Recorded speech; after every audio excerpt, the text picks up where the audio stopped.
Hello everyone, welcome back to my channel. So कल हमने गोविंद पारिक का सेकंड पेज देखा था। आज हम गोविंद पारिक का तीसरा पेज देखेंगे। सो अगर आपको इस वीडियो में कुछ डाउट होगा तो आप इसमें कमेंट करके हमें बता सकते हैं।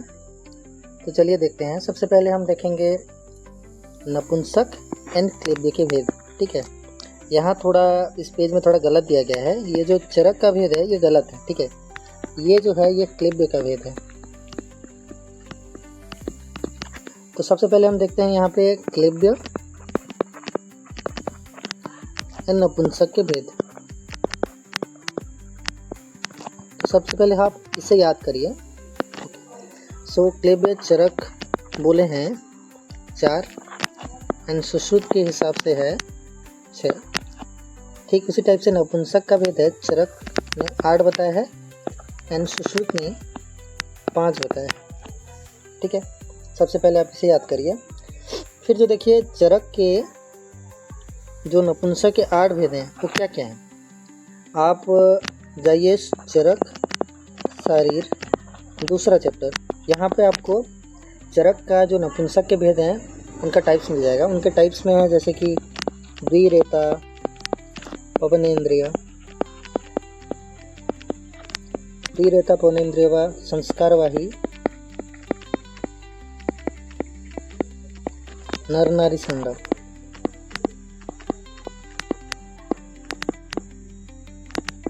एक्सेट्रा। ठीक है, आप इसे चरक शरीर दूसरे में देख सकते हैं।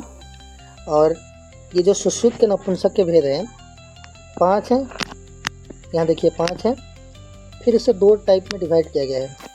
एक है सशुक्र 4 एंड अशुक्र 1। ये जो सशुक्र 4 हैं वो हैं आस्यक्य, सौगंधिक, कुंभिक, ईर्षक।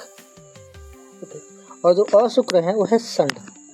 ठीक है, ये जो संड है इसमें शुक्र नहीं रहता, इसीलिए अशुक्र है।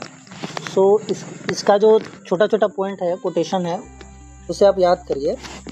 तो मैं आपको बता देता हूँ। जो आस्यक्य है ये है मुख्य योनि। ये क्यों होता है? इसका कारण है मातृ पितृ अल्प बीजत्वात्। मतलब माता और पिता के बीज अगर कम हो जाएं तब ये आशक्य होता है। ओके। सौगंधिक, सौगंधिक से आप याद रखिए जो नाक है उससे ही आप सुगंध लेते हैं ना, तो ये है नासा योनि।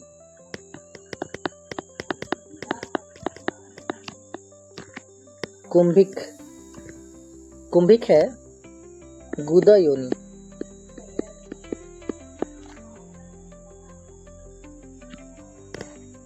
फिर उसके बाद आखिरी है जो ईर्षक, ईर्षक है द्रुक योनि। मत देख कर, ईर्षा करके। ठीक है, तो ये आपका हो गया नपुंसक। ठीक है, चरक का 8, सुश्रुत का 5। फिर है क्लेब्य। क्लेब्य चरक ने कितना बताया है? 4।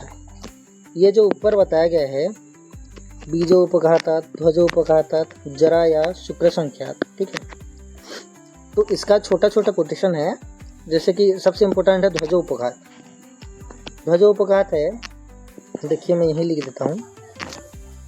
सबसे इम्पोर्टेंट पॉइंट है ध्वजोपघात में पुलाकोदक संकाश श्राव होगा। ठीक है, फिर दूसरा इम्पोर्टेंट है, इसमें कृमि की उत्पत्ति होती है, कृमि उत्पत्ति एंड पूतिगंधी।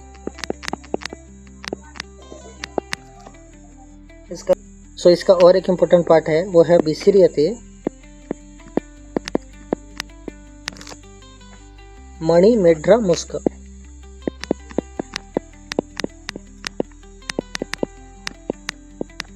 ठीक है, तो ये 3 पॉइंट इम्पोर्टेंट है। फिर देखिए जो बीजोपघातात है, बीजोपघातात का इम्पोर्टेंट पॉइंट है रसादीनाम च संख्यात।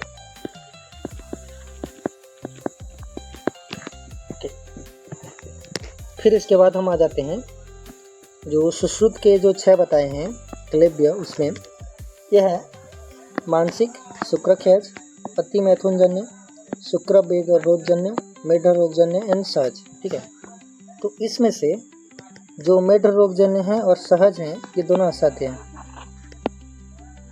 ये बहुत इंपॉर्टेंट पॉइंट्स हैं। ठीक है, इसे आप याद रखिए। फिर इसके बाद है जो बल वृद्धि कर भाव। बल वृद्धि कर भाव, शरीर वृद्धि कर भाव, इसका रेफरेंस क्या है? इसका रेफरेंस है चरक, शरीर और 6 चैप्टर। ओके, सो बल वृद्धि कर भाव कितने हैं? 13 हैं। और शरीर वृद्धि कर भाव चरक के हिसाब से 4 हैं एंड भागवत ने 17 बताए हैं। ओके, 4 हैं। आहार, सौष्ठव,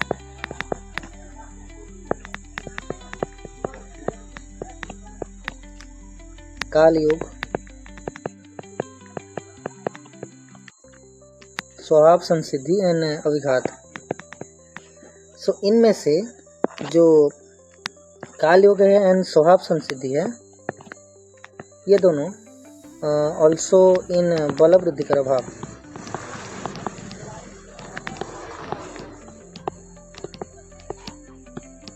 ये बल वृद्धि कर भाव में भी हैं। ठीक है, ये जो आपको मैंने क्लेब्य का बताया, चरक ने क्लेब्य कहाँ वर्णन किया है? वो है चरक चिकित्सा 30 चैप्टर। ओके, सो आप थोड़ा रेफरेंस चेक कर लीजिएगा। चरक चिकित्सा 30 नंबर चैप्टर में है ये। फिर इसके बाद हम आ जाते हैं आहार परिणाम कर भाव। ये 6 हैं। और इम्पोर्टेंट क्या है? आहार परिणाम कर भाव किसने वर्णन नहीं किया है? अष्टांग हृदय में इसका वर्णन नहीं है। ओके, ये इम्पोर्टेंट पार्ट है। अष्टांग हृदय में ये वर्णन नहीं है आहार परिणाम कर भाव। ये आहार परिणाम कर भाव है क्या, इसे भी आप लिख लीजिए। देखिए, उष्मा वायु क्लेद स्नेह काल समयोग।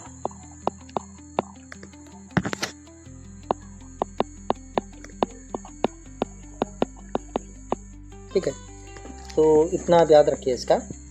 ये जो शरीर बुद्धि कर भाव का एक ट्रिक है जो लिखा है, इसका है आकाश। ठीक है, आहार, सौष्ठव, अभिघात, काल योग एंड स्वभाव संसिद्धि। इससे आप इसे याद रख सकते हैं। फिर इसके बाद हम आ जाते हैं कुष्ठांग में। कुष्ठांग चरक ने बताया है 15, सबसे ज़्यादा है। फिर इसके बाद कश्यप ने 13 एंड सुश्रुत एंड भागवत ने 8 बताए। ओके, सो चरक ने, इम्पोर्टेंट है, चरक ने फुफ्फुस को कुष्ठांग नहीं माना है। चरक ने क्या नहीं माना? तो उसका ट्रिक है फुआ। ठीक है, फुफ्फुस, उंडुक एंड अग्नाशय। चरक ने ये तीनों नहीं माना, फुफ्फुस, उंडुक एंड अग्नाशय। ओके, तो चरक का जो 15 है वो क्या क्या है? तो चलिए हम देख लेते हैं। इसको एक रिदम में आप याद रखिए। मैं बता देता हूँ आपको कैसे याद रखना है। सबसे पहले लिखिए हृदय, बस्ती, नाभि, ये एक रिदम है। फिर उसके बाद याद रखिए यकृत, प्लीहा,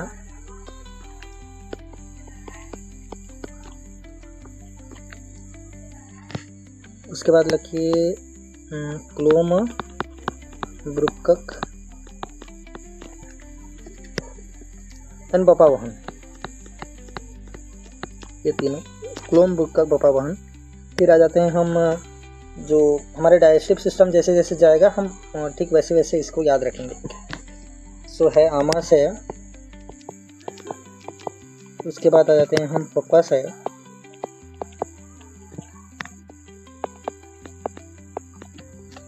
फिर उसके बाद है जो क्षुद्रांत्र, स्थूलांत्र, उत्तरगुद, अधरगुद,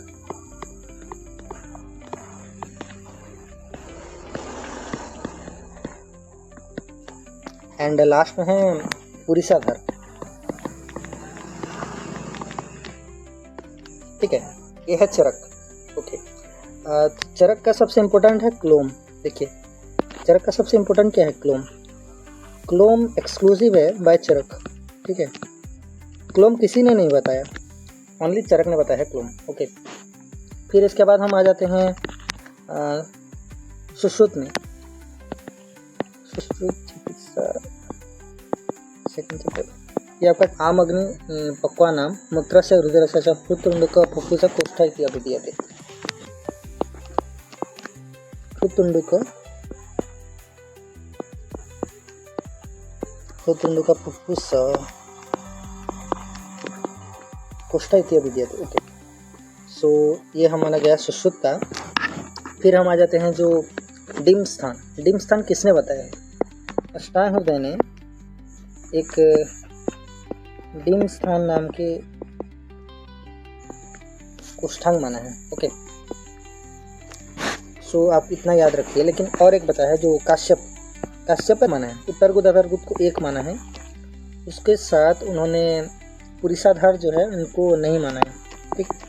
उत्तर गुद अधर गुद को एक माना है एंड पुरुषाधार को नहीं माना है, ठीक है। सो इसके बाद हम आ जाते हैं आशय में। सुश्रुत ने 7 आशय माना है और स्त्रियों में एक एक्स्ट्रा आशय माना है, वो क्या है मैं आपको बताऊंगा। और काश्यप ने भी 7 माना है, वो क्या है, उसमें एक एक्स्ट्रा है वो बताता हूँ। सुश्रुत के साथ हैं जो वाताशय, पित्ताशय, कफाशय, रक्ताशय, आमाशय, पक्वाशय और एक है मूत्राशय, ठीक है। उसके साथ एक एक्स्ट्रा जो है वो है गर्भाशय, ठीक है। इसको आप याद रखिए, एक एक्स्ट्रा है गर्भाशय। और जो कश्यप ने एक स्पेशल आशय माना है वो है कृमि आशय। ये 2024 पीजीटी में आया था, ठीक है। डायरेक्ट पूछा था कि कृमि आशय किसने माना है, वह है कश्यप, ठीक है। सो उसके बाद हम आ जाते हैं जो त्वचा के भेद में। त्वचा के भेद, चरक ने इसका एक ट्रिक है त्वचा के भेद में, च अ स क, इन्होंने 6 माना है। चरक, अष्टांग संग्रह एंड काश्यप, इन सभी ने 6 माना है। देखिए ये यहाँ गलत दिया हुआ है आपके बुक में, उसे आप ठीक कर लीजिए। अष्टांग संग्रह ने 6 माना है एंड अष्टांग हृदय ने 7 माना है, ठीक है। और चरक ने 6, सुश्रुत 7, आधुनिक में भी 7 है। ये थोड़ा अभी रिसेंट टाइम में थोड़ा कोरिलेट कर लीजिएगा। फिर देखिए धमनी 200, सुश्रुत ने माना है कितना धमनी, 24 धमनी, 10 एंड 4, ठीक है। चरक ने 200 माना है। फिर देखिए कुष्ठ के टाइप्स। चरक ने बताया है 7, 18 एवं असंख्य वेद। सो बहुत बार पूछा जाकर कि चरक कुष्ठ के असंख्य भेद किसने बताए हैं, तो चरक ने बताए। सुश्रुत ने 18 ही बताए। उन्होंने भी क्षुद्र कुष्ठ महाकुष्ठ नाम से 2 डिवाइड किए हैं, लेकिन मेनली है 18। भेल ने एंड कश्यप ने, ऑल्सो कश्यप, ठीक है, इन्होंने 18 माना है। उनमें से 9 साध्य 9 असाध्य माना है, ठीक है। उन्माद के भेद कितने हैं? चरक ने 5 माना है, सुश्रुत ने 6 माना है। तो चरक के 5 क्या क्या हैं? बात, पित्त, कफ, सन्निपातज, आगंतुज।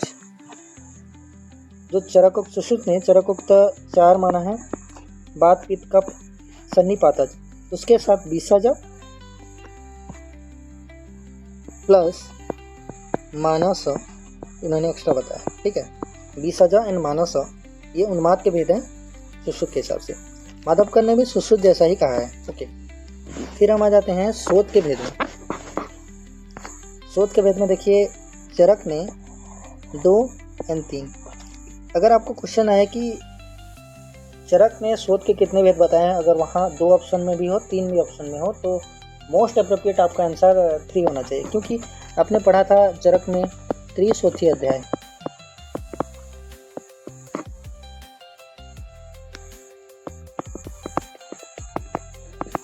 ठीक है, तो इसी हिसाब से आपका आंसर जाएगा। और एक चीज़ याद रखिए, चरक ने शोध के भेद सब माने एक्सेप्ट 5 और 6 उन्होंने नहीं माना, ठीक है। सुश्रुत ने लेकिन देखिए 2 माना है, उसके साथ 5 और 6 माना है।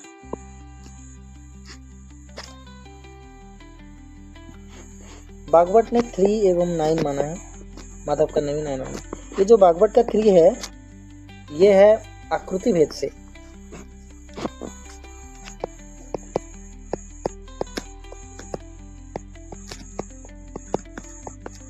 क्या क्या है, पृथु, उन्नत एंड ग्रथित को क्वेश्चंस में पूछता था कि पृथु, उन्नत, ग्रथित किसने माना है, सो बागवट ने माना है, ठीक है। फिर हम आ जाते हैं लास्ट में ग्रंथि के भेद। ग्रंथि के भेद कितने हैं? चरक ने 6, सुश्रुत ने 5, बागवट ने 9 माना है एंड सारंगधर ने भी 9 माना है, ठीक है। सो हम देखते हैं बात। सुश्रुत चरक ने माना है बात, पित्त, कफ, सीराज, मांसज एंड मेदज। इसमें स्पेशल है मांसज।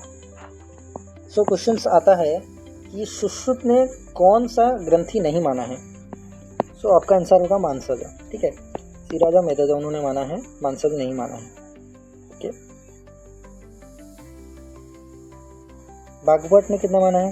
बागवट का देखिए एक ट्रिक है,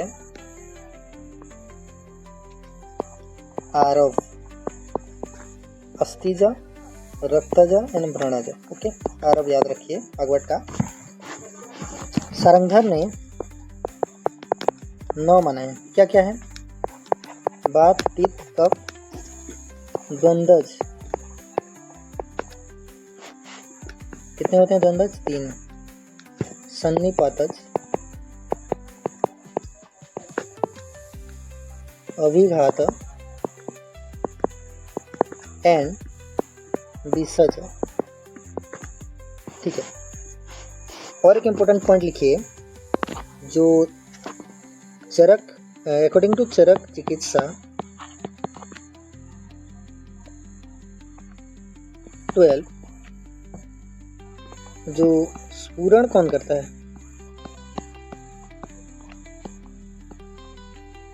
शिरा।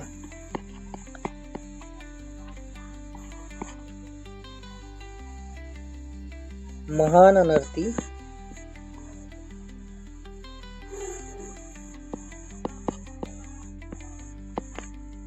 मांसज एंड स्निग्धतम अंचल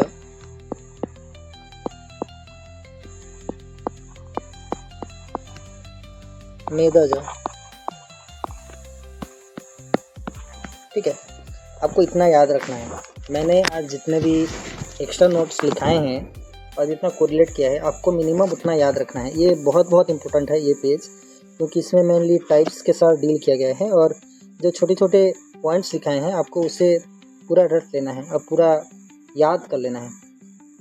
सो इसके साथ हमने आज तीसरा पेज ख़त्म किया। सो अगर आपको कुछ इसमें डाउट है तो आप हमें कमेंट कर सकते हैं और आप हमारे चैनल को ज़रूर सब्सक्राइब कीजिए ताकि हम ऐसे वीडियो आगे भी बनाते रहें। So thank you. अगले वीडियो में मिलते हैं फिर से।